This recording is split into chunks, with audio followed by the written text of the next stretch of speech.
Let's talk about the business of the day as it relates to theater with your hosts, Darnell Radford and Mitch Weiss. This is The Business of Theater, a working title.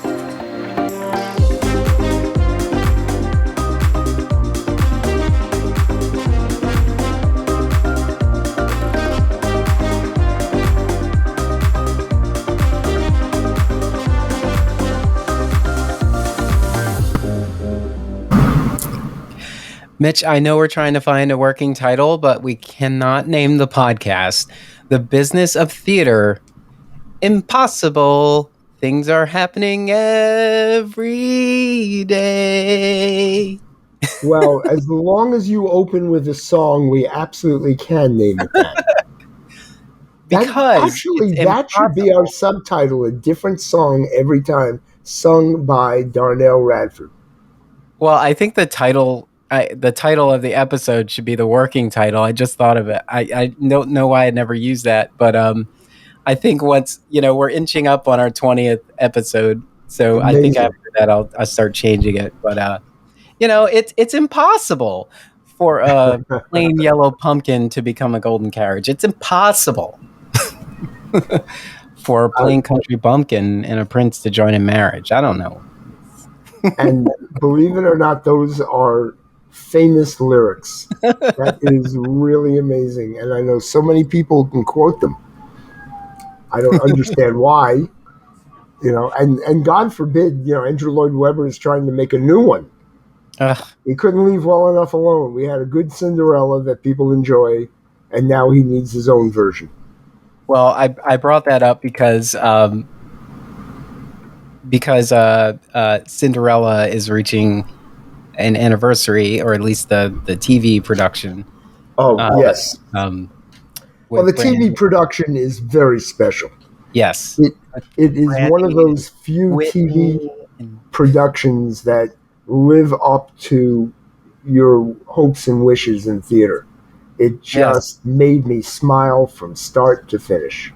So I remember that was they aired in the Wonderful World of Disney, that Sunday night block of time. And if you bought the DVDs, it came in a 3-pack. And I don't remember which one started first. I think Annie was first. I don't think so. But no? I don't know. No, I don't think it was. Well, the 3-pack was Annie, Cinderella, and oh man, I forget.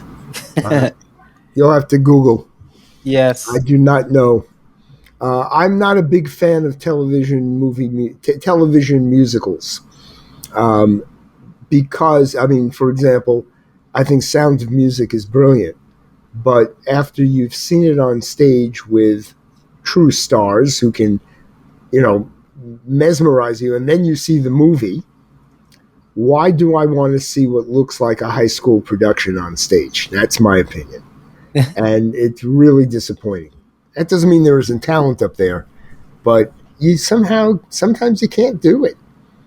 When you're trying to attract a generic audience and a large audience, you're no longer looking for who is the best talent to put on this stage and make this work. So there are a lot of shows like that I am disappointed in on TV. Yeah. Now I'm. It's driving you crazy. It's going to drive me crazy. So look it up. Look it up. I know. I'm trying. I should have been prepared. Yes. My God. Usually we are. Anyway, let's move on. And when you find it, we'll be very excited, I'm sure. Yes. Welcome to The Business of Theater, a working title. I'm Darnell Radford. I'm Mitch Weiss. Let's get down to business. Business. Okay. So we send back and forth a bunch of articles, and we chat about them throughout the week. And there was an article you sent, Mitch, about out of town tryouts. And this is where being old or older helps. because about every 10 to 15 years, theater goes through a cycle, a business cycle. Mm. And if we go back to the heyday of Rodgers and Hammerstein and uh, anybody else you want to think of, right through the 60s, they used to start their shows in Connecticut, New Haven, Connecticut, Hartford, Philadelphia, Washington, D.C., Chicago, Cleveland, various places like that, in which New York critics were not invited. Yeah, they want to fly on their own money and sneak in, they could, but nobody did. Every now and then somebody snuck in, I saw this and it was really good, or they still have a lot of work to do. In fact, by the way, I remember Wicked, when it first opened in Seattle, the word of mouth coming from a critic that leaked his opinion was, this needs a lot of work. Now, that's okay if you're not devastating the show, because they did the work and it made it to Broadway and it's one of the biggest hits of all time. Whether you think it's great or not, it's there and it's a success. So the question is, how do we replace the road? Now, let's go back a step. The road is now being used as an afterthought. You get a hit on Broadway, then you take it to all of those cities because they've heard it's a hit on Broadway. And then they buy tickets. And the idea is, how much money can we make? So that's kind of what's happened now. But that leaves the New York theater without a method for fixing their mistakes. One of the most famous mistakes that was fixed. The funny thing happened on the way to the Forum. Stephen Sondheim's first big musical that he did both lyrics and music. And it was, just fun. There was nothing else to it. Well, it opened in D.C. and got slaughtered by the critics. Slaughtered. And they weren't sure they were going to be able to bring it into New York. And they said, Hal Prince, Steve Sondheim, they're all sitting around saying, how do we save this? How do we save this? And they came up with the idea of replacing the opening number. Because what they discovered was the audience wasn't quite sure they were allowed to laugh out loud. Like it was silly, but maybe it's, a little misogynist. Maybe that's how they got there. Right. It's a little Three Stooges. Are we supposed to laugh, or are they really looking at a historical musical? They weren't sure. So Sondheim saved the day. That was Comedy Tonight. He said, we are going to just come out and say, dear audience, this is a comedy. There's nothing else to it. You're supposed to laugh. And that came to New York right from D.C. and was a big hit. That's what the road was supposed to be for. And then, of course, it goes back on the road after the show's already a hit. But it meant that we were trying things out with big sets and with lots of money spent on it. Then we discovered, excuse me for the big history lesson, but we then discovered it costs too much to open a show in Chicago, run it for 6 to 8 weeks, make all your changes, and then you still have to have $15 million to get it to New York. Who can afford that? So they said, you know what? We'll do the best we can, and let's just open it in New York, and we'll have additional previews. We'll try to make the changes. Instead of having 1 week of previews before opening night, we'll have 2 or 3 weeks. Most famous of that was Sunday in the Park with George, which had, I think they had 5 weeks of preview. Maybe, I know it was at least 4. And the massive changes that they made in those 4 or 5 weeks, the show otherwise was just going to fall on its butt. And it became a Pulitzer Prize winner and, won the Tony and is, a favorite for a lot of people. So you have to figure out, we all have to figure out, how do we save shows? We want them all to succeed. So why are we sending critics to Atlanta or to Philadelphia to destroy a show when all we want them to do is succeed? It doesn't help. Well, I feel like, yeah, this has been a long running conversation. Yes. It's like, Silence. huh? Silence. I'm hearing big silence there. Are you thinking? Oh no, I'm. Can you hear me now? Now I can. Yes. um, yeah, it's like you need the press, but at the same time, if the press, isn't favorable, you're like, who needs the press? Yeah, it doesn't. It's not quite that way. There almost every show gets an article in the New York Times before it opens. It's not a review. Yeah. There is a difference. You can talk about the show, about some of the issues that may cause trouble, who's in the cast. You can give people information behind the scenes and still not say, but it's lousy Mm. until it's finished. And that's what opening night is. Opening night is the producers and the writers saying, this is as far as we're going. You are seeing our finished product now. If you don't like it, yeah, we'll close. That's the entire purpose of opening night. Otherwise, we don't need it. Huh. Go ahead. By the way, just to jump in here before I forget, that collection I was talking about from the Wonderful World of Disney, it was a 3-pack that included Annie, Cinderella, and the Music Man. Yeah. Okay. Yeah, and it was called a bunch of different things. I think I found it online as the ultimate movie, the Disney Ultimate Movie Musical Collection. That was that's a finished product. That's a finished product, and this reviewer is not a big fan.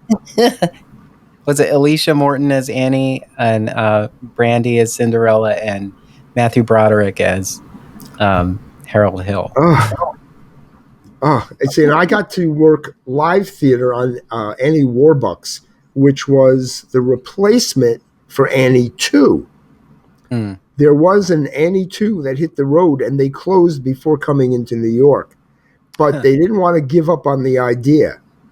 So they came up with another script, called it Annie Warbucks, and that played off-Broadway in New York with a wonderful cast and got great reviews, but it was too expensive to move. Yeah, I think Walnut Street Theater produced it a few years back.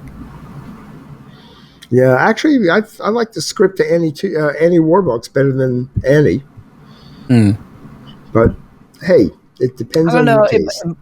I guess it was a time.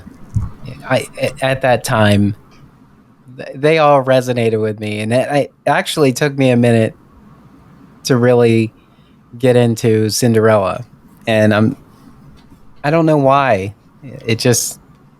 I don't know. There was something about its costumes as well, because Audra McDonald had legs for days in Annie, and but let's go back to Cinderella. The Whitney Houston produced Cinderella is the best TV movie of a musical I think I've ever seen. Mm-hmm. There's no question. But I wouldn't necessarily buy a 3-pack just to get it. I mean, Whitney Houston is, icon, but there were just these elements of Brandy's voice when Brandy would sing those songs, like there were just these elements that were just quintessentially Brandy, and it didn't feel like it was like, I'm going to add my own little thing, and I think that excitement kind of carried when we saw the production with Keke Palmer. Yes, I agree. And Cherry Shepherd at the Broadway Theater at the Broadway Theater. Yeah, and it was just stunning. Yeah, there's no question. The cast in the TV movie was impeccable. Yeah, it just everybody did their part, and they, as I said, everyone made me smile. What's so bad about that? Nope. No. Uh, what is it that makes you smile on Broadway now? I don't think it's a strange loop. On Broadway now? Excuse me. Yeah. I don't know. It's funny coming out of the pandemic. They're enjoyable shows, but what is making us smile? I don't know. Yeah, I mean, I walked out of a strange loop saying like, I'm glad this was here. I'm glad I had the opportunity to see it. I thought of But one. what? It's Come gone. From Come Away? from away. I walked Yeah, out, and that made me smile. I didn't see it on Broadway. I feel like I definitely saw it at the Academy of Music Mm-hmm. here in Philly, and then I forget which platform had it. I don't know. Was it Apple TV or Netflix? Some Don't know. crazy. I should have. But you need to write yourself a list of questions Working in and come real back. time here. Real time here. Yeah, I think we need to let you do your homework, and we'll do a follow up. No. It was Apple TV. Okay. It was Apple TV. Yes. Yeah. I really enjoyed Come From Away, and there were elements of Come From Away that I sort of lump in with the band's visit. That's interesting. I don't Yeah, put the two of them together at all. I know they're not the same. They're not the same musical at all. But just I just remember, I saw them both at the Academy of Music, and they were both musicals that I didn't know what to expect, Mm-hmm. and I walked out saying, "Wow, yeah, Yeah. Well, how good productions." how precise your description. I know. Sometimes, Yeah. sometimes you just consume it, and then other times you just sort of, you know, Uh, I feel like sometimes, well, especially when you're in a larger space like that, and I guess anyone who has seen a production and that was touring, mhm. if you go in the earlier days of the week, where the house may not be as full, um, it's a different kind of thing. It's sort of like, can we just walk in and out of here? Like it's it's Yes. way more casual, this kind of mindset. And if it still engages you and it still keeps you, you're just like, wow, there should be more people in here. Well, But it's interesting you bring that up. During previews in New York, one of the hellish jobs for the managers is comping the house. And of course, most people who are trying to find tickets don't know that the person sitting next to them is sitting there for free or for maybe $2. When you are trying to find out if a joke is working in the script, you will never find out if you have half the auditorium empty. yeah. You have to fill it up. And if you're making changes and you're working on, which costume works better, which color, which gets it more exciting, you need to have a full house. They need to be shoulder to shoulder. And certainly on opening night or any of the 4 nights that are now considered press nights, you do not want empty seats near a critic, because they also will be affected by the ripple of laughter or tears or just energy coming from that audience. It's a real thing. That's why I love live theater. There's real energy there. And it's I don't know how to describe it, but if you've got a small house, there's silence. And that doesn't mean people aren't enjoying it. You say it's a whole different atmosphere. Mm-hmm. So you got to fill the house. And you have to do it discreetly, because you don't want the general public to hear you handing out free tickets by the dozens, if not by sometimes the hundreds. Have you ever been to a preview where they had to stop the show? Yes. I've also been to a show that they had to stop the show. Which one would you like to hear? Well, since we're talking about out of town tryouts and where the show is still being worked on, talk about one of those previews. Oh, well, out of town, I don't. Previews is in New York for me, but out of town. I just mean when the audience is made aware that we could stop the show, we could stop the show at any time. I'll give you two quick examples. One is in London, which was it was not a preview, but it was an out of town situation. Sunset Boulevard. If those who have seen it, the miraculous stagecraft is at this humongous mansion. All of a sudden, at one point in the show, just rises up into the air, and they perform an entire scene under the set of the mansion. They just lift it up, and there's this little apartment in LA, and then they lower it. Well, in New York, you can do that with electronics, right? Your computers and machines can take care of that. London didn't have that yet. So they had a hand crank, and the hand crank would get stuck at almost every performance. So there I am in the audience, and they got to that moment, and it started to move, and you're getting excited, you know what's coming, and they make an announcement. Ladies and gentlemen, please give us a few minutes while we fix the machinery. And that was it. It just waited. But they couldn't do anything. They did not have the computer skills at that point. This was, I forget who started it. It was a big star. They really had it was a phenomenal production otherwise. The other one, Titanic on Broadway in previews. They had a $1 million elevator to allow the Titanic to sink on stage. And it had to go at a certain angle, at a certain speed. And that was done by computers. And for 3 weeks, it did not work. That you saw it? Oh, God. 2016? Whenever it first opened. And are we supposed to look this up now? No, I'm asking. I don't know. I'm going to look it up as we talk. Okay? It was Glenn Close.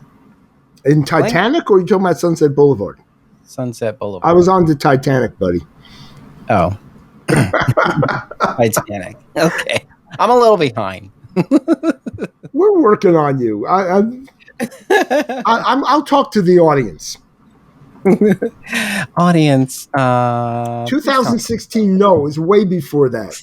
This was in the late 1900s, 1998, something like, I'm guessing. But I do know it was closer to the opening of Sunset Boulevard on Broadway. It was like 3 years later or something like that. So I don't know what year that was.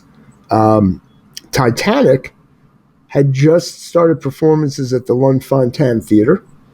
And, like a big, exciting stagecraft thing, everyone knew the Titanic was going to sink. Mm-hmm. But the computers didn't work for 3 weeks. And so every time they got there, they stopped the show. Sometimes the day I was there, it stopped for 20 minutes. And then when they finally hand cranked it into place, they apologized and they went on with the show. Wow. Yeah. So, yeah. How about you? Have you seen anything that shut down in the middle? Not in previews, and I think I talked about it on an earlier episode, but when Hamilton was here at the Academy, we were at the Farmers. What's that moment? That moment in the piece with the farmer. You want to like Not start yet. over? Not in a good take two. No. Um, I'll find it. Okay. It's called the Farmer Refuted. Oh, okay. It's when it's a soapbox moment, and Hamilton is responding to this farmer refuting. In that moment, the farmer's mic went out, and he kept going, and the audience started murmuring, and then over the god mic, the stage Hmm. manager, uh, you know, ca- paused the show. But I talked about how just um, how just graceful everyone was. They just immediately and scene, and just exited the stage like so cleanly, so professional. And they fixed it. It took about 5 minutes, and then when they got back, the audience was very responsive after that. And but this was like it was earlier in the week, not to, you know, things Right. happen. Right. But it wasn't because of performance. It was technical. And I just thought that was a stellar example of, things happen, and this audience was right there with all of them. Like no I one thought felt of like, two. oh, I thought of two more, real quick. One, okay. Elaine Stritch was doing her one woman show on Broadway, Mhm. and um, curtain rises, full house. Curtain rises. She walks out, sits down in the little stool that's there, the only thing on stage. She starts talking, and then it goes into a babble. Hmm. She stops. She looks at the audience. Curtain lowers. For 25 minutes, the What? audience sat there and they were angry because they saying, we've got, they were running up to managers like me and saying, we've got trains to get. How long is this show? Is she coming back? She was having a diabetic insulin attack on stage. Oh, She had wow. not had the correct dinner before the show. But show came back. She did the entire show, start to finish. The audience loved it. And I think they gave 3 refunds afterwards to people who had to leave. So it wasn't too bad. The other one, What was the show called? see, now you're trying to catch me, aren't you? Something at Liberty. I think it was just called At Liberty. Elaine Stritch at Liberty. Hmm. So there, I got it. You can't catch me. Oh, yeah. Um, the other one, though, and this was an entire, I'd say, 5-year period. There was a time in the early 1980s where there were bomb threats on Broadway weekly. Oh, wow. Weekly. What would happen is somebody would call the backstage phone, which is not listed. So obviously someone had to know how to do this, and they'd pick a different theater every week, and they'd say there's a bomb in your theater, and the show was already running. Hmm. So every show had to have a plan, and we rehearsed it carefully to get the audience out of the theater as fast as possible, bring in the dogs to sniff around with the police, and then get the show back up. Hmm. So on a chorus line, my night as being in the theater, not in the audience, but as the manager, we got the call. Stage manager makes the announcement. That's the only way I hear about it. It's over the God mic, Yeah. and saying, "Ladies and gentlemen, will you please follow the usher's discussions and exit to the nearest exit as quickly as you can. Do not stand in front of the theater. When you get out to West 44th Street, make a right and continue down the block to in front of the St. James Theater. Thank you. We will let you know when we are ready to resume." This was in the middle of Hello 12, Hello 13, Hello 14, the song, the big dance number. Yeah. So it was beautifully done, and no one panicked. Everyone just followed the ushers, who make next to no money. They were the saviors of the night. They were so clear. Everyone left the building, walked down the block. The police came. They walked out. They told me and the stage manager, There's nothing in the building. Dogs say it's okay. We motion for everyone back to their seats. And we started at the beginning of Hello 12, Hello 13, Hello 14. And the show went on. Very good place to start. I'm back. Yeah, except now we're back to Sound of Music, your TV version. Well, I'm also in real time pulling show notes. So, And I'm proud of myself. I have yet to take out my phone or use my laptop to research anything. yeah, well, you're not producing the show. I beg your pardon. Co-host. You're just the second voice on this I'm just thing. making up things to save your butt. Second banana here. Say the banana who is saving your butt. Thank you so much. Anyway, Yeah. So moving on, though, going back, if you don't mind, let's go back a second. Yes. Last night I had the opportunity to talk to a bunch of actor writers who they're not babies. They've been trying to do this for a while. Mm-hmm. And they had so many questions. And, whether they're good writers or not was irrelevant. I have no idea. But they're in a support group for each other, and they're professionals. I was amazed at how little information they are able to find to help them with their career. Mm. Everyone in the group had been to college. Every one of them had studied, whether it's creative writing, playwriting, certainly acting. They had been in shows, they had worked on shows, whatever they were doing. Some of them had written novels, but they were trying their hand at playwriting. A very sweet, intelligent group, but the questions were things that were, to me, so basic about how do you progress? How do you decide when your show is ready? How do you find someone to help you decide when your show is ready? And ready for what? Are you going to do it in some little stock company in the middle of Indiana? Or, nothing against Indiana, but that's a smaller theater. Or is your only dream Broadway, at which point, who do you know that has millions of dollars?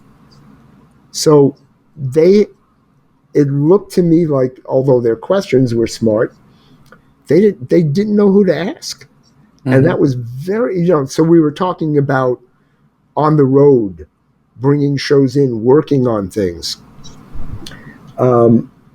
If someone like Lin-Manuel can take 8.5 years to do Hamilton after already having a monstrous hit like In the Heights, what chance does someone who is new have in traveling the path? Yes, of course, your show better be good. We know that. But who are you presenting it to? How do you present it? If you're not rich, where do you go? What do you do? Well, I think there's this, I don't know if romanticism is the right word, but no, I think it's a good word. Yeah. There is this this mindset of creating an urgency around your art that forces it to reach that space prematurely. And I think none of our companies are designed to really help them get there having them take all the time they need. By the way, can I stop you? Please copy that down, what you just said. That was so on point. I'm serious. That is like one of those quotes that if anyone ever cares, they'll quote you. That was really good. Yeah. I mean, everyone has, there's a part of their educational initiative where they workshop new plays and so on, but and not to discredit that process, because that process is very much there, but it's almost like as soon as we introduce this to the audience, that's it. It's not coming back. But like the thing is, if I was I don't know, like I'm just trying to think of some other thing that I would do if I would, a solopreneur. I've got this one thing that I'm sure that I would present that like many times over before I perfect it. Like I think about it in technology. In technology, so like this was an example I used once. So Google Google, like many tech companies, purchased a lot of what makes Google or the company Alphabet what it is today. And so Gmail, for the longest time, had a beta tag on it because What it does that was mean, please? it means that they're still working on it. Oh, okay. Uh, yeah, it just means that they're still working on it. So, but I forget what it was originally called, and I would have to dig to find out what that is. Um, but it was, More research. I know it was originally purchased, like Google bought it. Um, the company, like the name began with a P, I forget. But it had this beta tag on it for the longest time Talking because they about were, Pinterest? huh? Talking about Pin? Pinterest? No. Pinterest is Yeah. another Okay. I'm sorry. thriving platform. Didn't mean to Um, interrupt. I was just trying to act smart. no problem. Yeah, but they were just tinkering with it, making subtle changes and everything. And I remembered it was such a big deal that they took away the beta tag Hmm. when they finally took away the beta tag, and I it was like I think I can't. I mean, it was early on because like many people can remember their first email was like Hotmail. Yeah. Yeah, like everybody had a Hotmail account, and these companies that it was just they were so generic. Like these things do so much now. The email platforms, they do so much now, but they weren't always able to do those things. So they had to start somewhere, Mm-hmm. and these things take time. So why wouldn't art take time to perfect? I think we look at because there are some artists who will say like, "Oh, I mean, this was pretty much in place at the first draft." We just did a little tinkering. Of course, they're just saying that to like sound good, but really, there's a lot of work that goes into these. A Strange Loop, 20 years. Was Yeah. it 20 20 years? years. 20 years. And I think it's really hard for artists now to think that they would have that kind of time to allow their piece to become what it is meant to become. And Along that way, some of the writers last night, yeah, they didn't like hearing the word patience. mm, We none of us do. We want to accomplish things, but they also weren't fighting it. I don't know that they knew exactly what that meant for them. Um, but along the way, you need to be able to decide what it is your next step is in revision, in what's working, what isn't working, if you can see it. And one of the most important things about theater, unlike a novel, is hmm, it's a collaborative art form. You can't do it alone. You can write the first draft, you can write the 10th draft. But if you don't get a bunch of people together to put it on, you don't have theater. And yeah, that means you have to be open to input and to changes based on whatever version of it you're presenting at the moment and what the next step should be. And then you could be working with people who are idiots or who aren't talented. There are a lot of tricks, and you have to also make money to pay your rent along the way. And yeah, that's what makes the arts so difficult. Countries like England they're moving away from it, used to subsidize artists, much more so than the United States. Here, the question is, what are our nonprofits doing? I would think that's where the subsidies need to come. And it has to be, as you said, I adore the Eugene O'Neill Center. No shade on them. But they have a 2-week writers workshop. I'm sorry, I don't care if you are a genius. 2 weeks, what are you expecting to accomplish? You can get a little further than you would if you were at home working at your uncle's pharmacy. I have no idea what they think they're doing. I'm going to compare it to, I remember when I was first taking Spanish in middle school, the report came out that the best way to teach languages is complete immersion, that's how they had done it in World War II. They had taken soldiers that they wanted to go behind enemy lines, and for 8 weeks, I think it was, they ate, slept, and were not allowed to talk anything but German. And they couldn't eat if they couldn't say it in German. All day and night long, everything was German, and that's how they survived. And I'm going, well, then how come we're getting this 3 days a week for 40 minutes, and I'm expected to learn Spanish? It didn't make sense.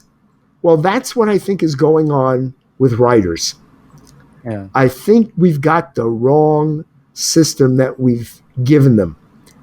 I would love it if there were some very creative, proactive theater company that came up with another method. A chorus line, best example, didn't even think of this. Michael Bennett came to Joe Papp, the producer, Michael Bennett, the director, creator, and he said, I have an idea for a musical.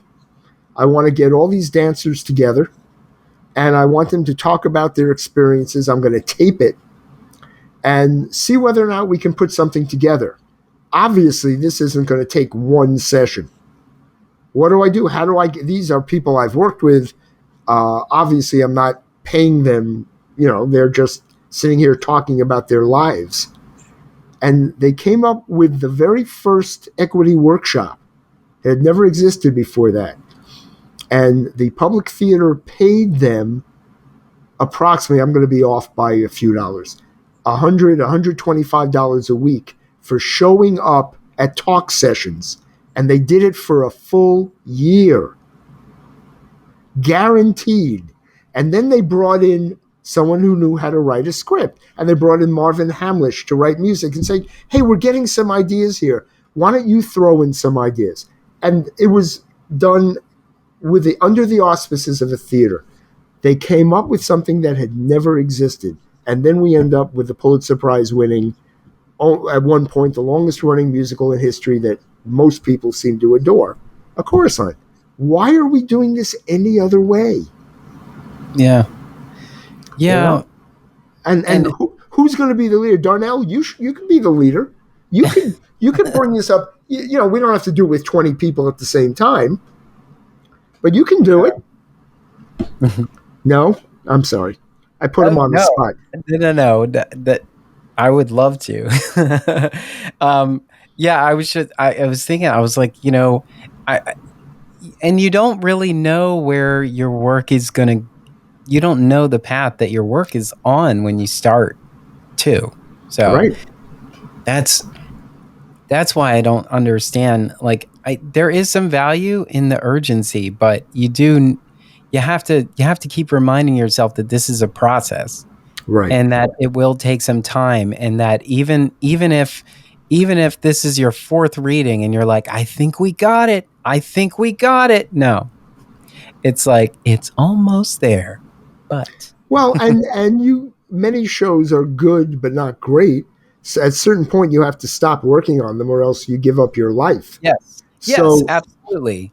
So the question with that also then is it up to people with money to say, I discovered your fourth reading or your fourth presentation, and I really like it, and I'm willing to raise money for it. Does that mean you stop work? Does that mean you've now made it? And that's the problem. We have no other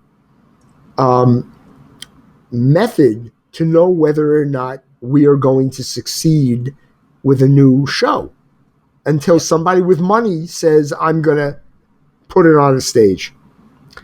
Of course, we have lots of nonprofits. God forbid they do that and use their money that they are begging people to donate, because they're not supposed to be commercial theater. They are supposed to be creating new culture, I think, and educating people. But what do I know? I'm me, right? Yeah.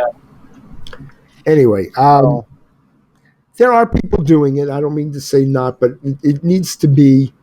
I I felt just, I, terrible for these writers last night. well, Not. Go ahead. I'm I sorry. was talking about it today. I was saying like, we do. I was like, we need more festivals. We need more workshops. There's something You know about. what's wrong with the festival? See, this is, and maybe it's the use of the word that I'm Mm, having trouble with. You cannot see 40 shows at once in 1 week.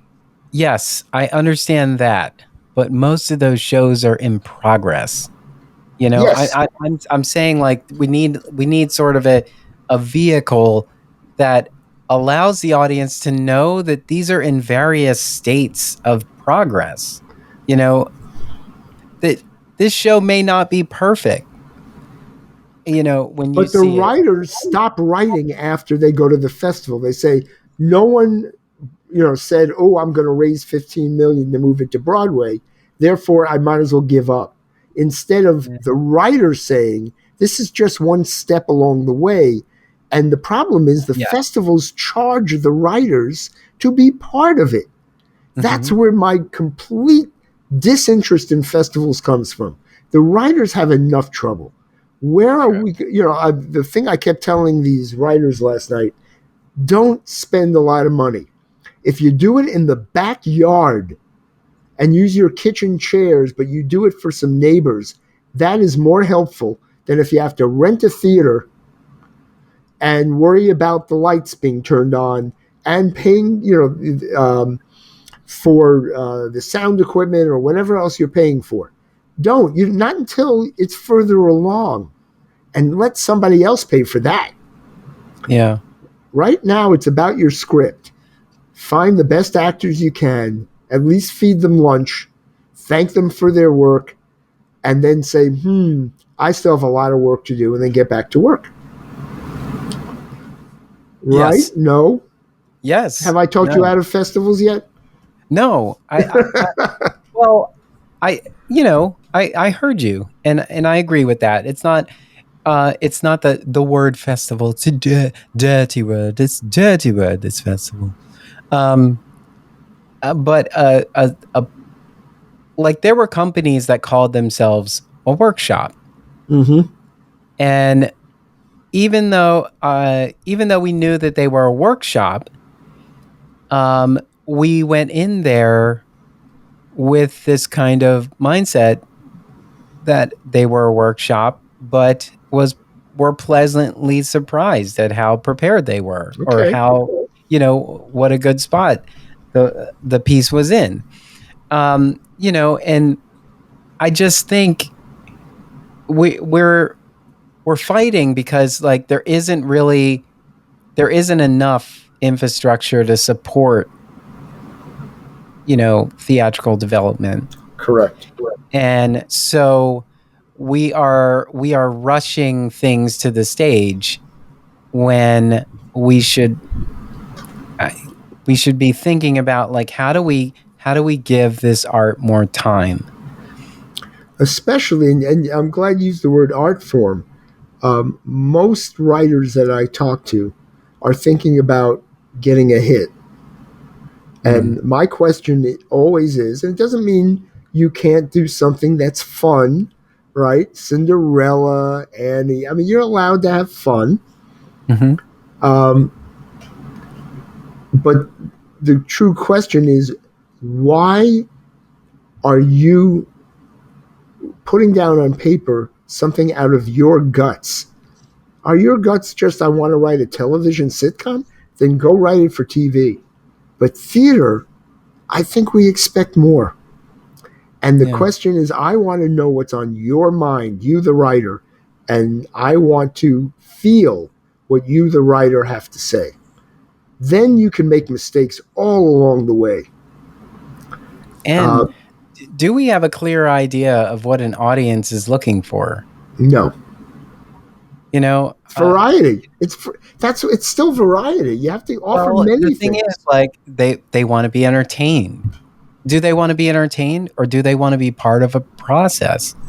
You know, and so, like we said on a conversation we had before, we were talking about, the theater company is putting all of its effort into promoting what is coming to its stage, and not necessarily who the company is. And I think that creates the urgency for the plays for the productions they're Yeah. bringing to the stage, because it's like, well, who's just going to stumble past your theater? Like, I mean, we're supposed to be placed in neighborhoods that need us, Right. right? But we're not. Especially if we've got a row, if we've got a row, like, this is entertainment. And now we're just we may as well be in a food court trying to figure out what we want to eat tonight. And But let me ask you that question. That's an interesting problem for me.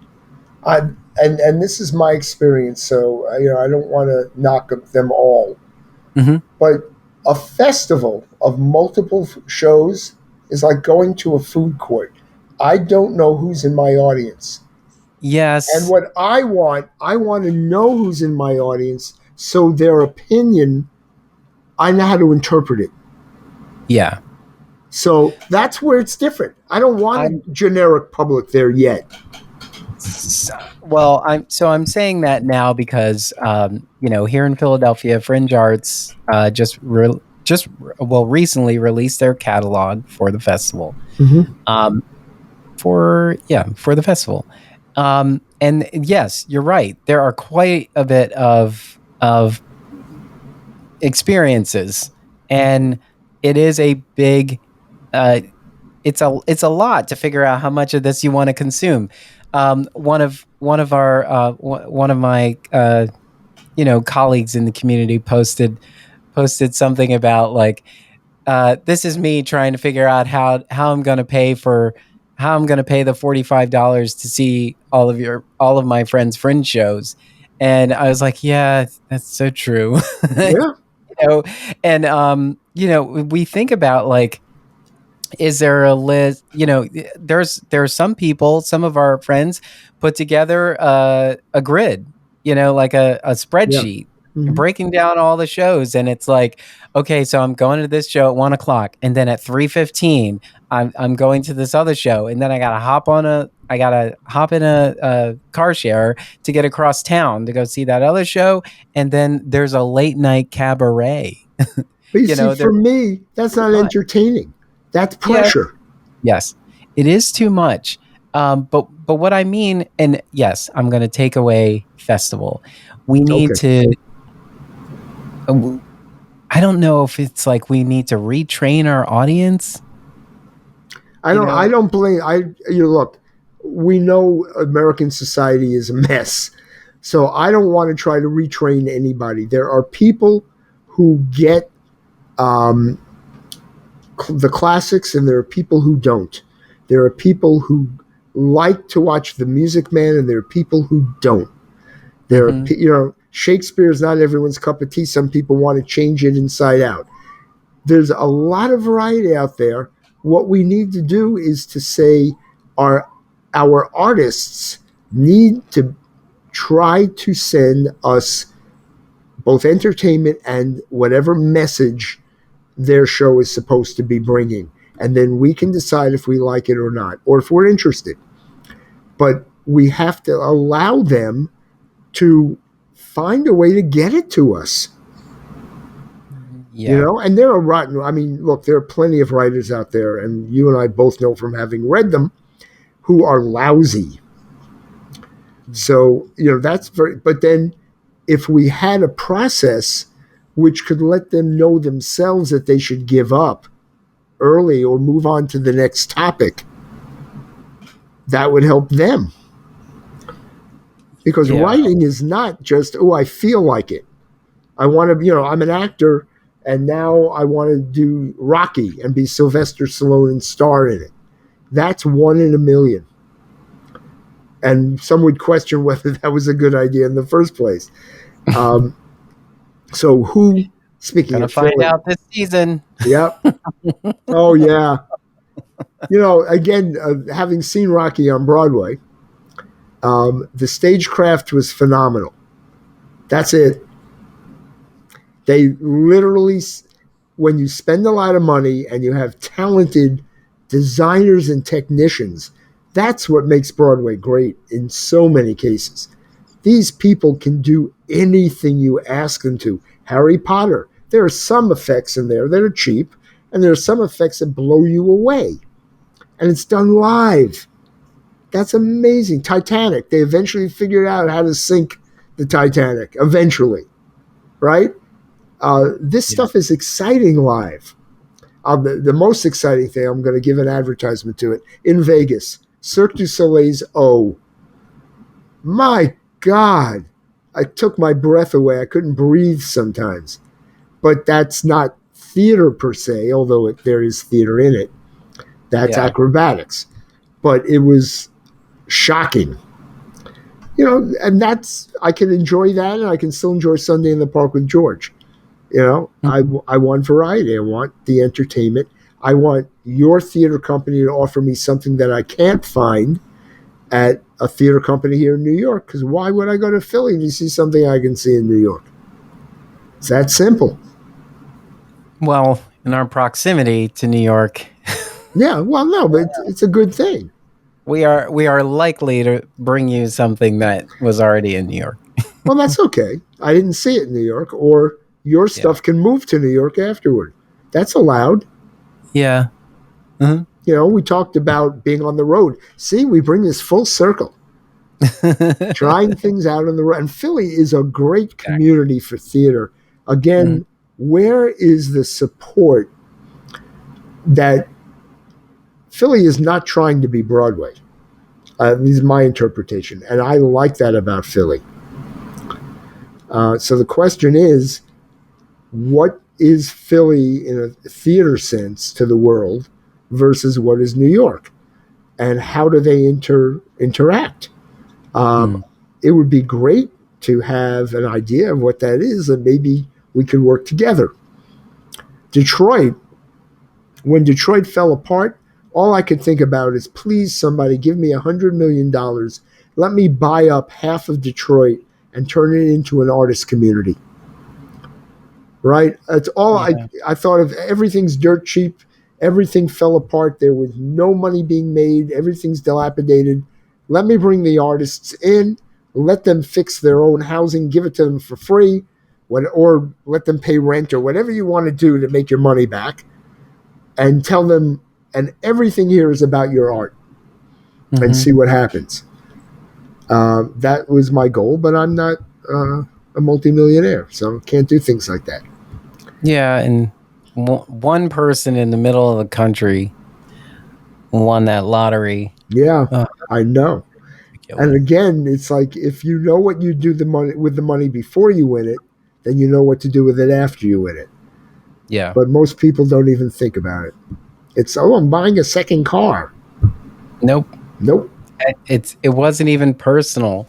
It wasn't even personal. Of course, a piece of that would cover my student loan if Biden doesn't take care of it. Right.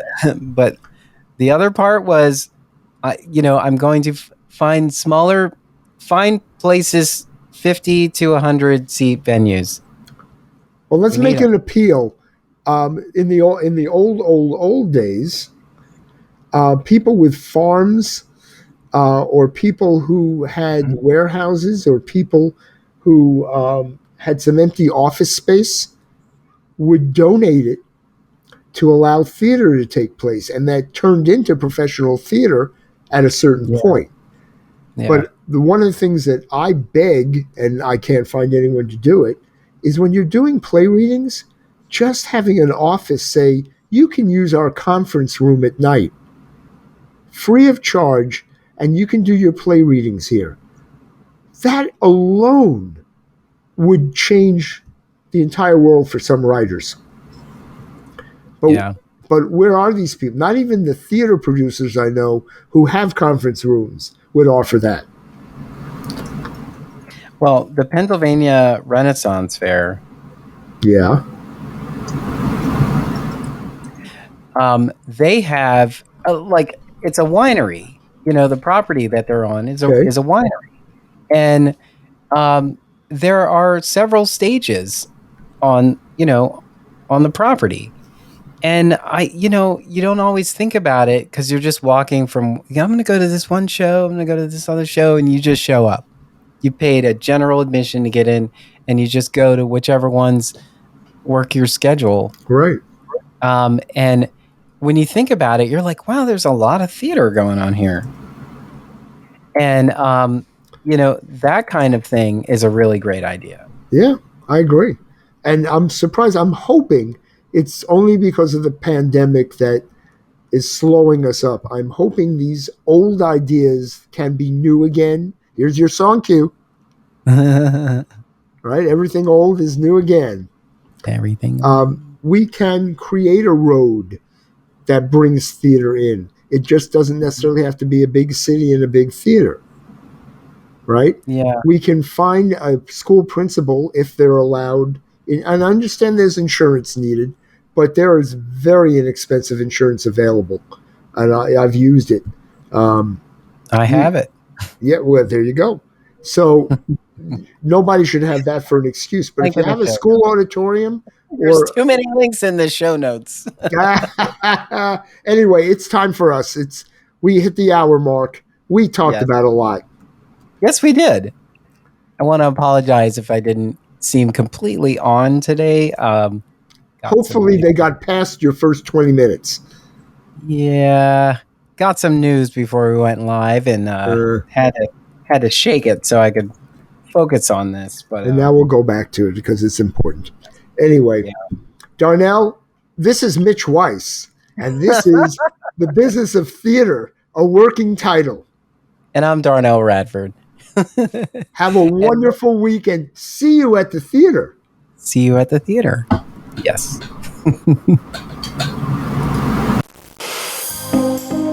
Thank you for listening. Tune in next time for another episode of The Business of Theater, a working title, with Darnell Radford and Mitch Weiss. Subscribe to the podcast wherever you listen to podcasts. Share the podcast with a friend, colleague, or give us some social media love. This podcast is an Emory production. Visit us online at em3ry.com/TBOT. Follow us on Facebook, Twitter, and Instagram at em3ryotm.